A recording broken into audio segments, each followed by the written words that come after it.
ये सब क्या हो रहा है? विद्रोह की तैयारी?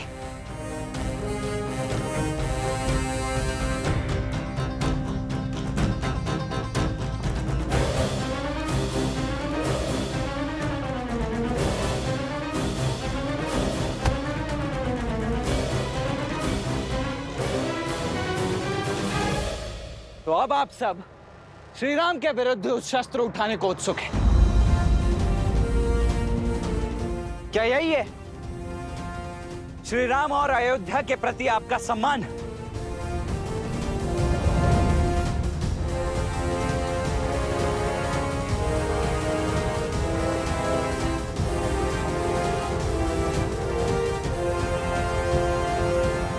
हम विद्रोह नहीं कर रहे हैं, हम राजभक्ति निभा रहे हैं। देखिए कुमार, हम आज भी आपका सम्मान करते हैं, रघुकुल का मान रखते हैं। जिस धर्म के लिए रघुकुल के ऋणी हैं, वही ऋण उन बालकों ने हम पर चढ़ा दिया है। धर्म कहता है आने वाले पूर्णिमा तक हम अपने नए राजा का साथ दें। अतः आपसे विनती है, आप भी तनिक अपनी प्रजा पर विश्वास कीजिए। अपने राजा की ढाल बनना यदि आपकी इच्छा है, तो अपने राजा की आज्ञा का पालन करना मेरा कर्तव्य है। उन दोनों ऋषि कुमारों ने हमारे अश्व और मेरे छोटे भाई शत्रुघ्न का अपहरण किया है। अब या तो आप हमें वो अश्व और शत्रुघ्न लौटा दीजिए, अन्यथा युद्ध के लिए सज्ज हो जाइए।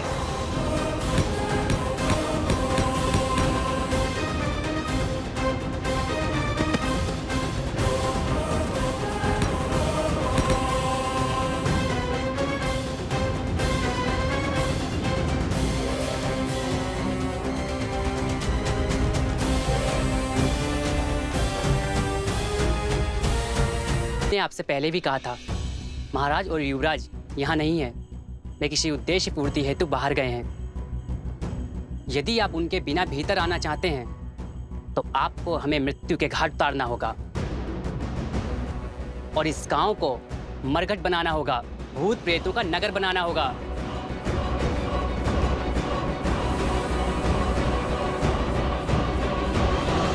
माता, जब आपकी माता ने आपकी प्रतिमा को यज्ञ में विराजमान देखा, तो वो भाव विभोर हो उठी। माता, वो आंखों में आंसू लिए कहने लगी कि प्रभु श्री राम को पहचानने में भूल हुई उनसे। प्रभु श्री राम को जिसने नहीं जाना, उसने कुछ नहीं जाना। माता, ये बात तो उचित कही उन्होंने। माता, शीघ्र ही अयोध्या आपको पुनः पाने का सौभाग्य पाएगी। माता, किंतु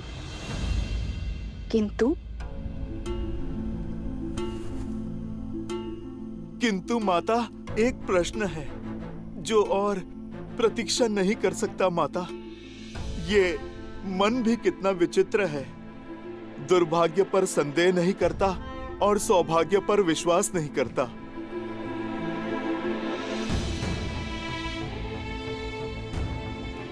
पुत्र का अधिकार है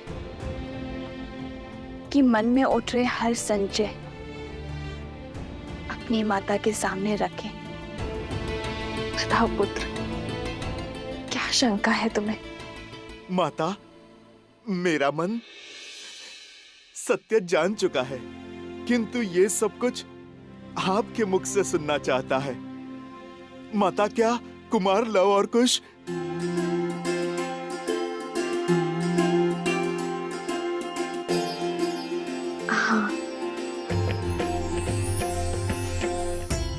कुछ मेरे ही पुत्र श्री राम के तने रघुकुल के वंशज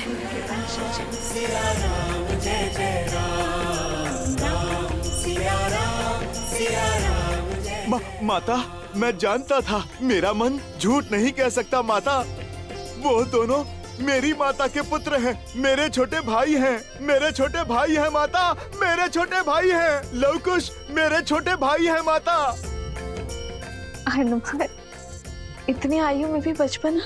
अब माता के सामने तो ये पुत्र बच्चा ही रहेगा ना माता। और फिर माता, बात भी तो ऐसी ही है।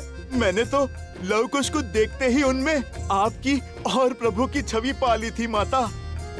उनकी कला, उनका तेज, उनका शौर्य बिल्कुल प्रभु की भांति है। मेरे प्रभु और मेरी माता की आत्मा का विलक्षण संगम है दोनों।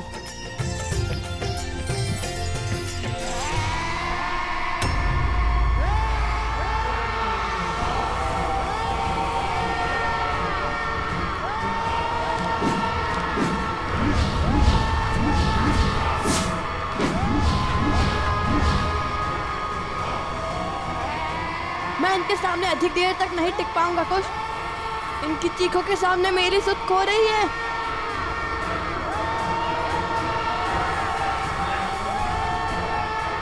कुश, ये तो रुक ही नहीं रहे।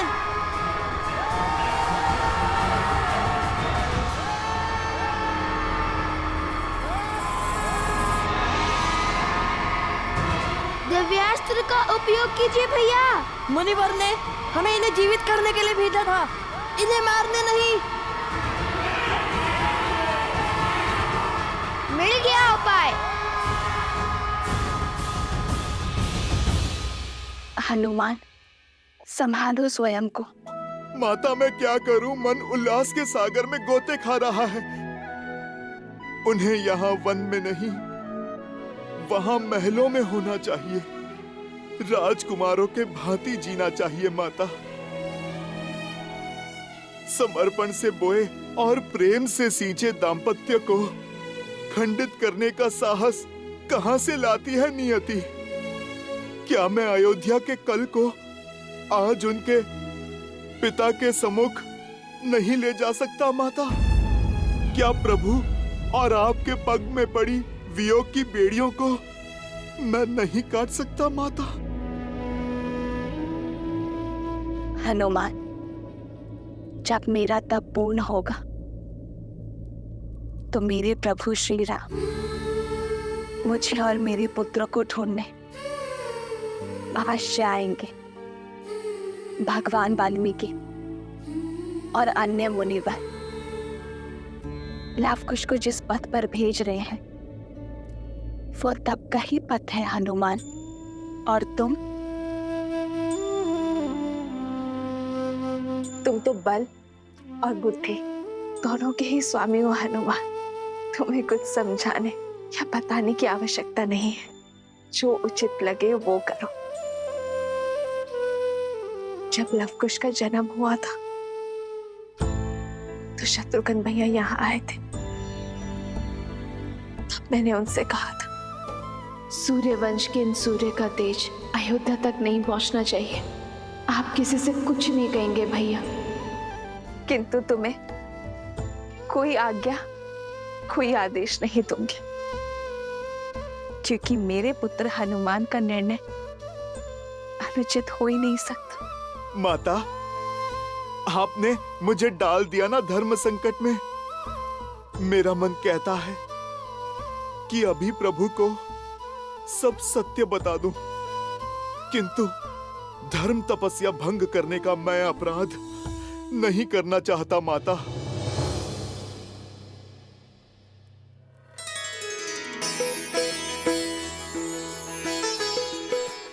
अब तो केवल एक ही है जो मार्गदर्शन कर सकते हैं।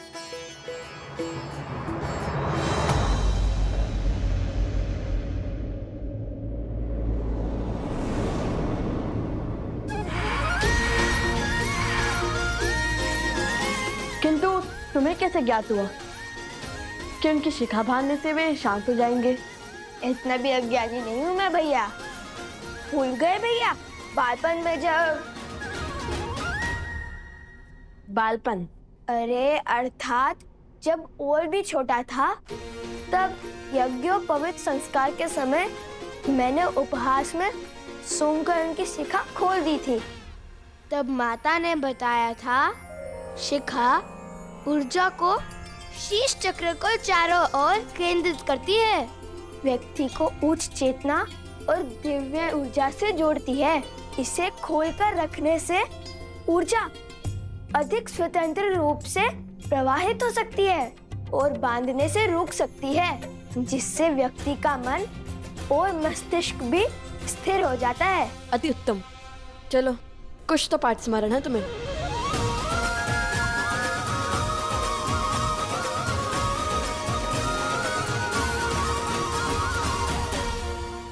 त्रिकालदर्शी भगवान वाल्मीकि को मेरा नमन।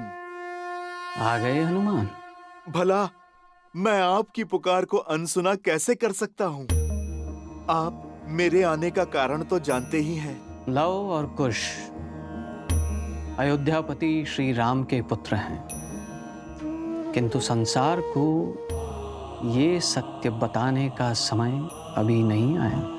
क्योंकि आप उन्हें किसी बड़े उद्देश्य की पूर्ति के लिए सज्ज कर रहे हैं, जैसी आपकी इच्छा।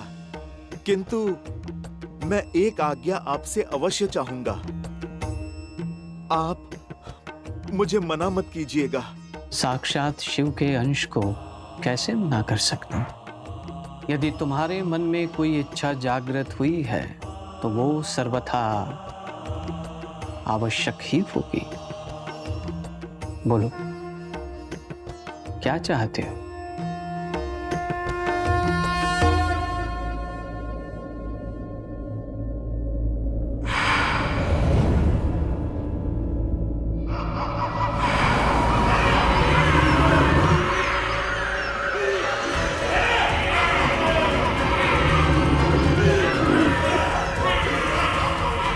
भैया, इन सब की शिखा बांधना तो संभव नहीं है।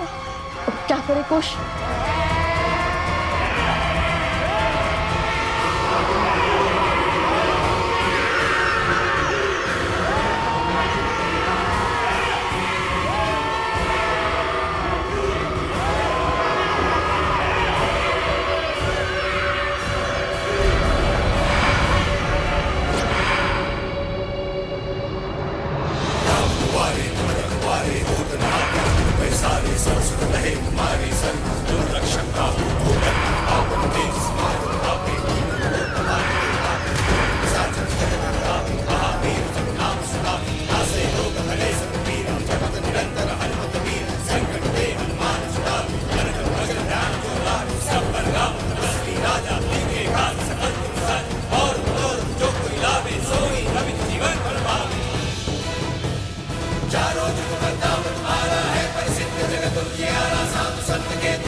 हनुमान जी, ये अवश्य ही अश्वमेध का अश्व लेने आए होंगे। भागो कुश। अरे ऋषि कुमारो, रुकिए।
लवकुश मेरे ही पुत्र है, श्री राम के तने हैं,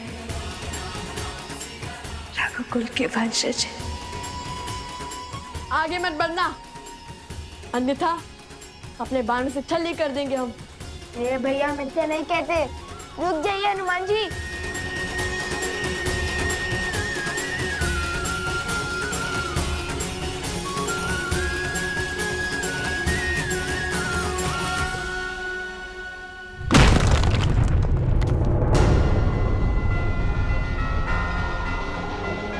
भैया, अवश्य ही इनकी कोई योजना होगी अश्वमेध जाने की।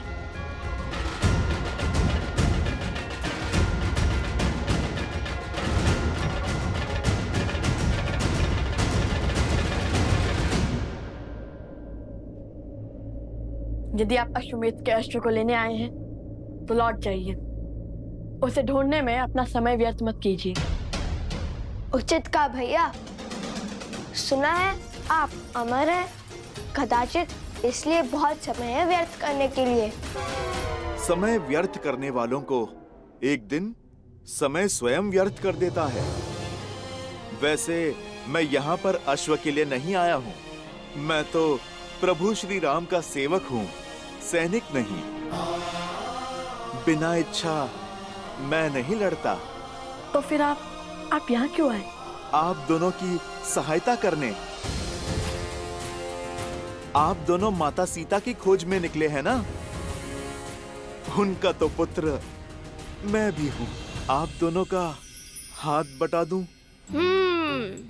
तो श्री राम को हराकर हमारे प्रश्नों का उत्तर देने के लिए बाध्य करेंगे, उनका साथ छोड़कर हमारा हाथ थामेंगे, प्रभु की सेवा से मुंह मोड़ेंगे। जब आप दोनों प्रभु श्री राम के समक्ष खड़े होंगे, मैं वचन देता हूँ, तब ना तो किसी का साथ दूंगा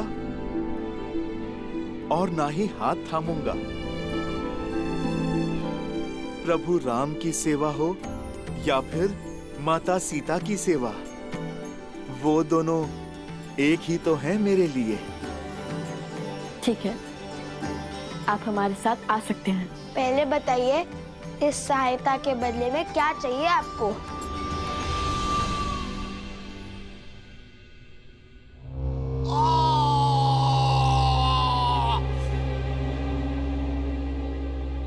पिछले 15 वर्षों से राम उसके राज्य को जितना नीचे धकेलने का प्रयास कर रहे हैं, वो उतना ही ऊंचा उठता जा रहा है। राम ने सहस्त्रों राक्षसों का संहार किया, अयोध्या में समृद्धि और शांति की ध्वजा लहराई।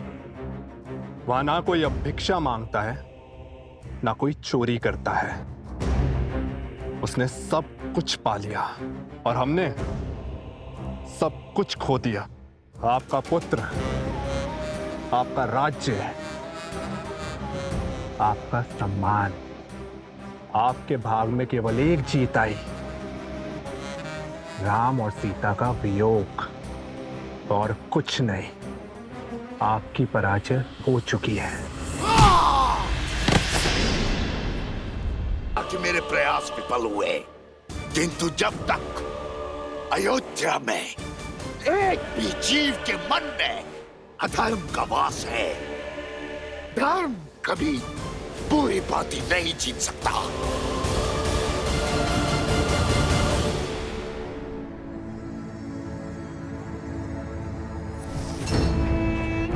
सत्य अनेक अर्थी नहीं होता है, उसका केवल एक ही अर्थ होता है, एक ही रूप होता है, एक ही स्वरूप होता है। जबकि मिथ्या शास्त्र मुखोटे लेके घूमता है। दूध में दही की एक बूंद की भांति होता है। पहले पहले तो कुछ नहीं बदलता, किंतु फिर सत्य का स्वरूप भी बदल देता है। अगली चाल क्या होगी महाराज? अश्व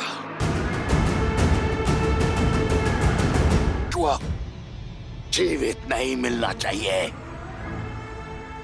अश्व मरा तो राम कभी उन बालकों को क्षमा नहीं करेगा, उनका अंत होगा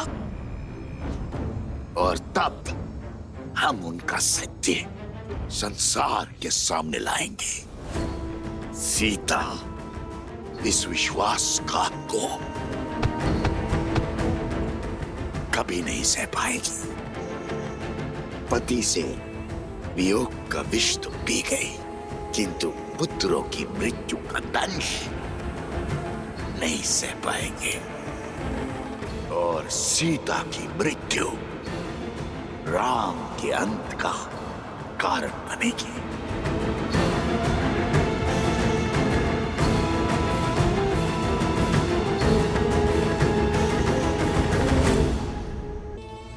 परंतु उस अश्व को मारेंगे कैसे?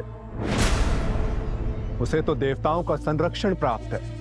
स्मरण नहीं, प्रबंधासुर की क्या दशा हुई थी?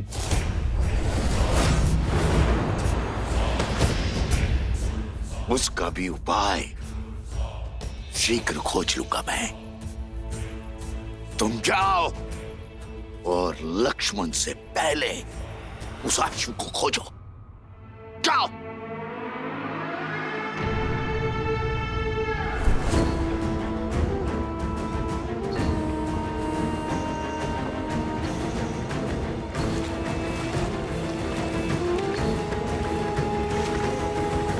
प्रतीक्षा करने के लिए धन्यवाद राजनुज।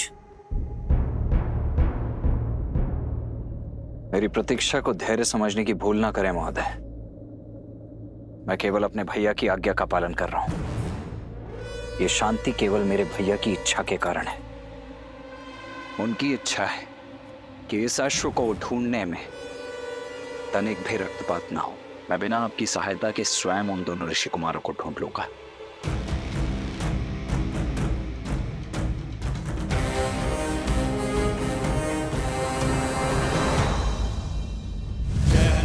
जय हनुमान जय हनुमान जय जय हनुमान जय हनुमान जय जय हनुमान जय हनुमान जय जय हनुमान।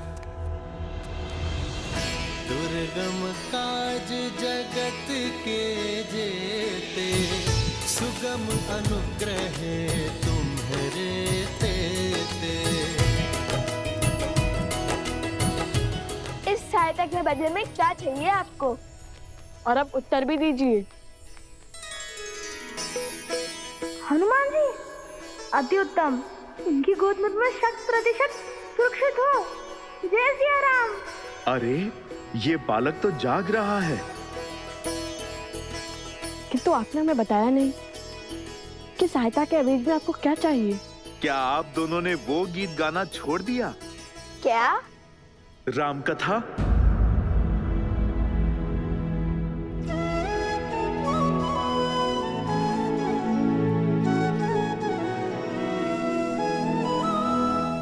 अद्भुत गान किया था आपने।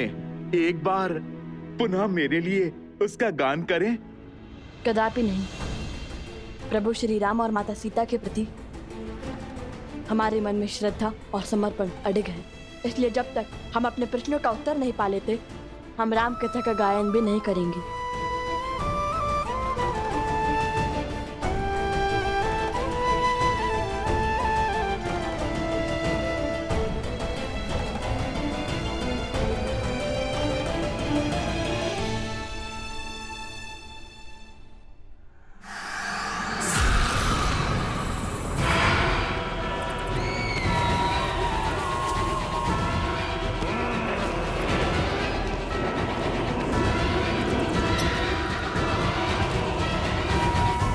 प्रश्न करना चाहते हैं उनसे, और ये प्रश्न केवल उनसे नहीं हो सकता, तो चल पड़े माता सीता को खोजने।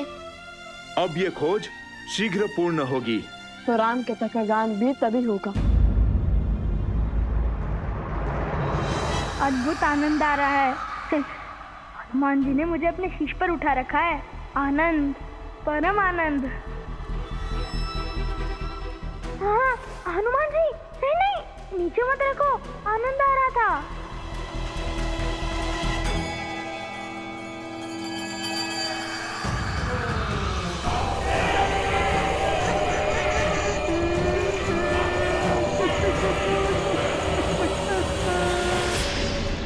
कलाकार तो कला के लिए हठी ही होता है ना? केवल कला नहीं, अपने सिद्धांतों के लिए भी। बचाओ, बचाओ, बचाओ, बचाओ, बचाओ, बचाओ।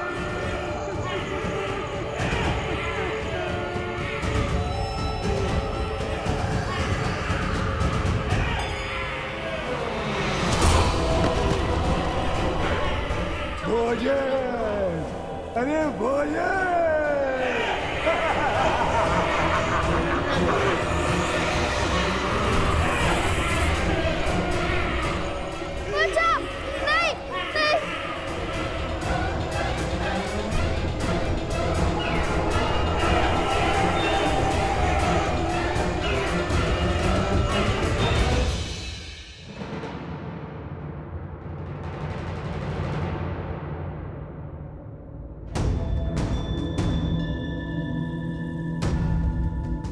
मेरा हृदय कहता है कि मेरा भाई शत्रुघ्न यहीं कहीं पास ही में है, और मैं ये भी जानता हूं कि निश्चित रूप से वो सुरक्षित भी है। भला दो कलाकार ऋषि कुमार महावीर शत्रुघ्न को क्या ही क्षति पहुंचा देंगे। राज अनुज, जब से हम यहाँ आए हैं तब से केवल एक कुटीर के द्वार खुले हैं और उसके बाहर बहुत सा चारा रखा था, किंतु कुछ समय बाद बहुत सा चारा लुप्त हो गया। वहां किसी के होने की आशंका लगती है। कहाँ है वो स्थान? वहां।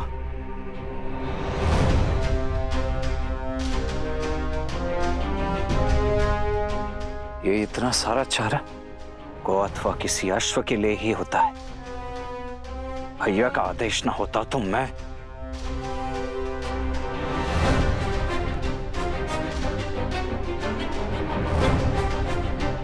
हाँ, यही है। चौथी बार चारा लेकर आया है यहाँ पर।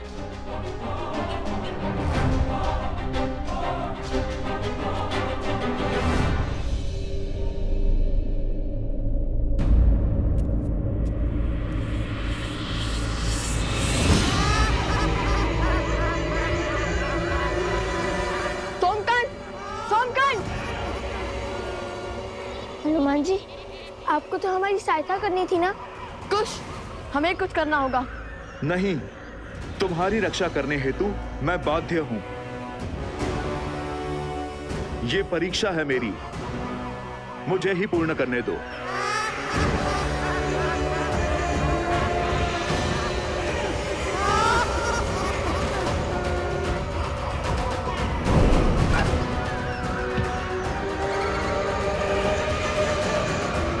जय श्री राम।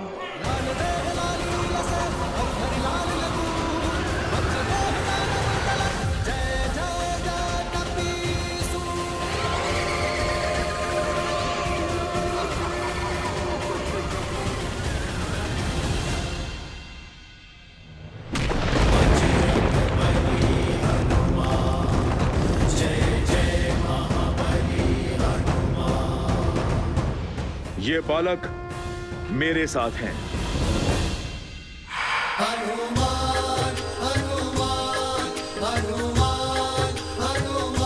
जय श्री राम।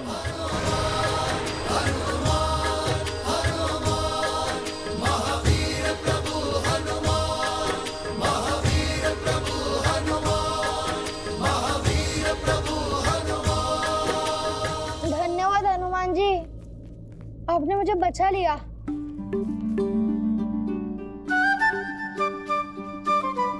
वैसे मैं भयभीत नहीं था, मैं तो बस देखना चाहता था कि आप उन्हें कैसे भगाते हैं। बहुत उत्तम शक्ति प्रदर्शन किया आपने। अब तो आपने भी जान लिया होगा, इसे अकेले छोड़ना सही नहीं है।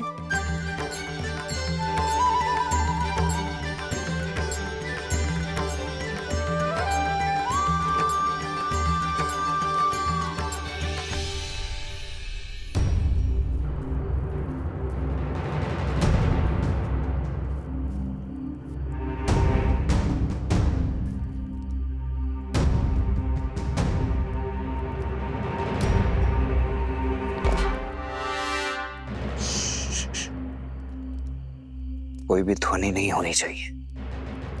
यदि उन्हें ज्ञात हुआ कि हम यहाँ हैं, तो वो शत्रुघ्न का स्थान बदल देंगे।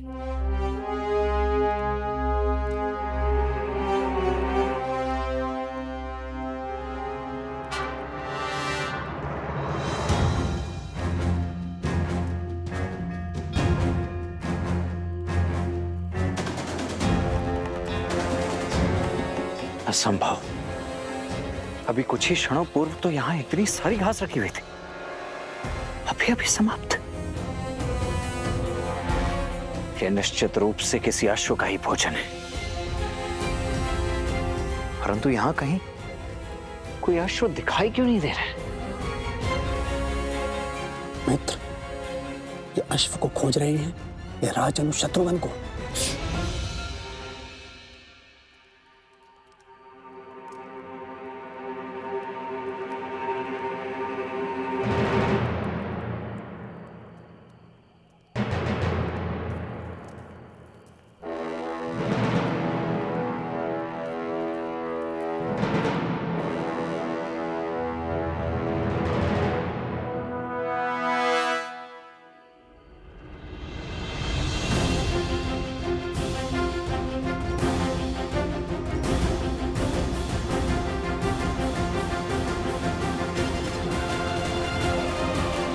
आर्य सुमुख, जी महाराज।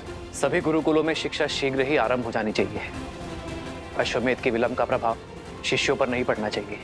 जी भैया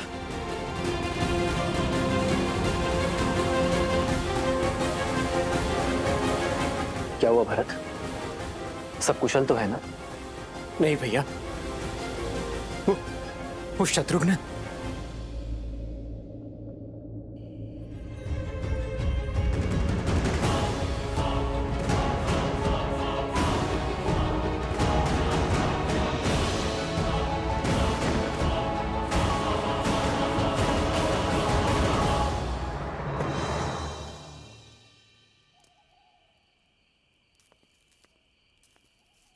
शत्रुघ्न, शत्रुघ्न,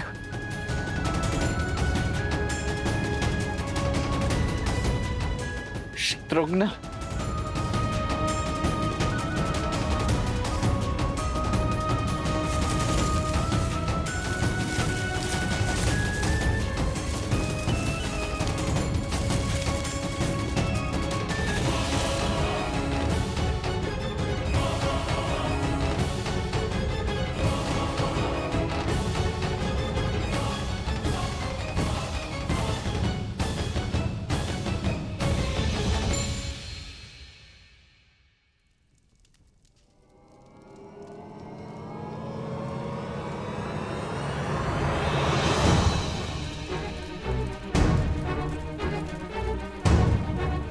भैया ये देखिए, शत्रुघ्न का आसन। ये तो अवश्य अनिष्ट का प्रतीक है। किंतु ये सब हुआ कैसे भरत? संध्या के पश्चात जब सेवक दीपक बुझा रहे थे तब।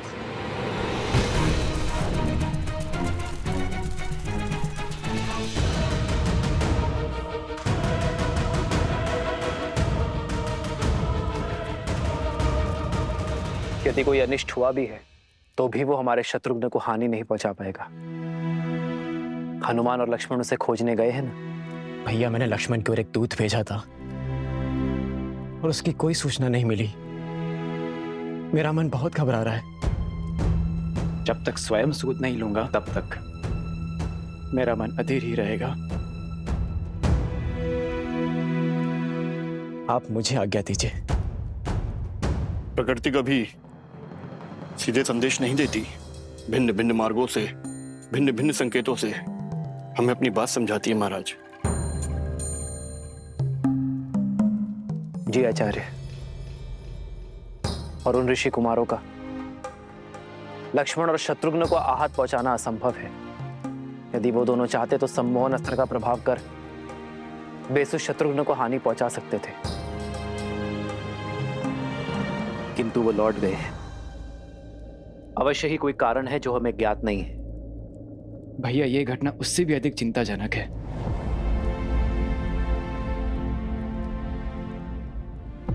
मैं नहीं चाहता मेरा अनुज चिंता में रहे। कल सूर्य की पहली किरण के साथ तुम प्रस्थान करोगे भरत।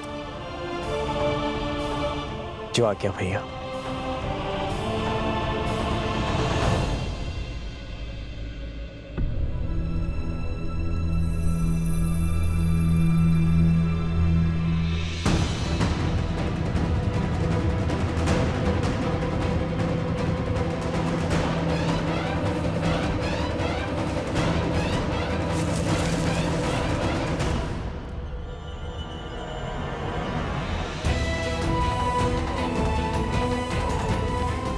शत्रुघ्न का मुकुट और धनुष।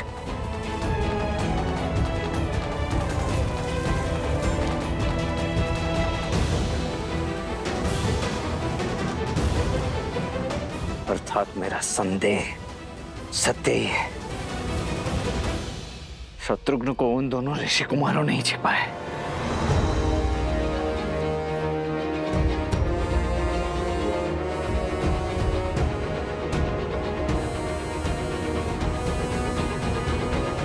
भीतर चलते हैं, कदाचित वहीं हमें इन सबको पुनः जीवित करने का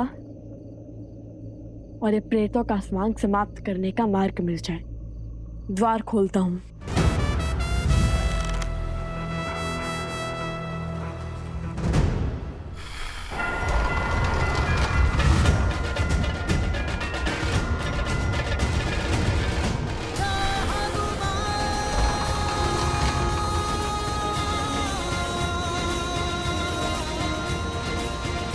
हनुमान जी, आपके बल से परिचित है हम, किंतु ये कार्य अगस्त्य ऋषि ने हमें सौंपा है, तो कृपया करके ये दायित्व हमें ही उठाने दे।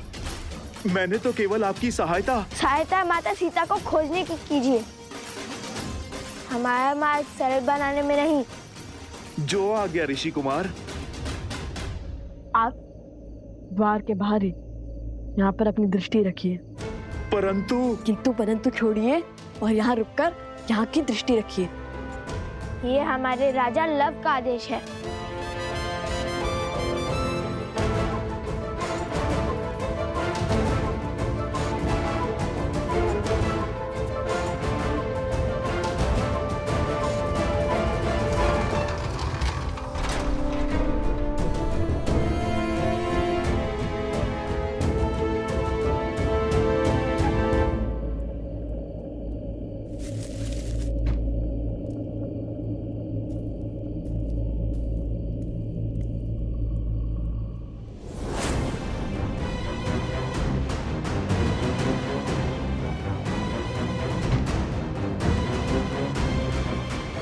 अरे, यहाँ कौन आया था?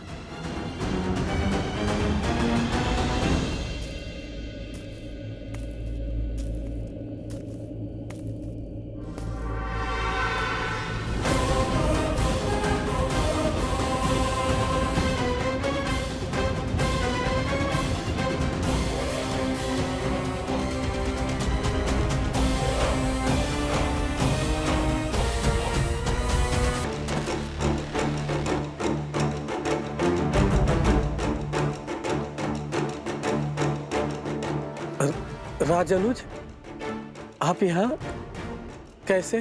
पहले ये बताओ, ये यहाँ कैसे?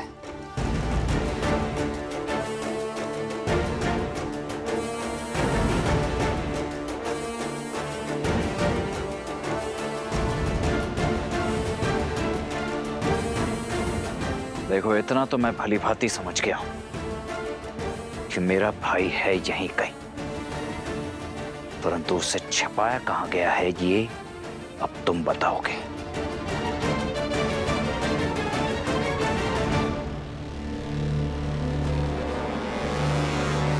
राजद्रोह मत करवाइए राजानुज, मैं ये लांछन सह नहीं पाऊंगा। तब तो एक ही मार्ग शेष है, मेरा वारसा हो तुम।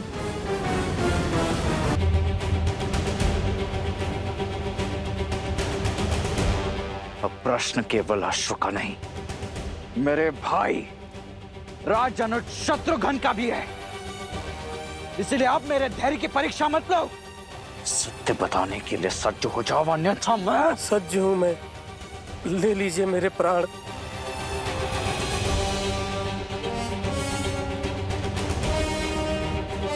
अच्छा लगा ये देखकर कि इक्ष्वाकु वंश ने जो धर्म का बीज कौशलराज में बोया था, वो अब राजभक्ति का घनघोर वृक्ष बन चुका है। किंतु मेरी एक बात ध्यान से सुन लो,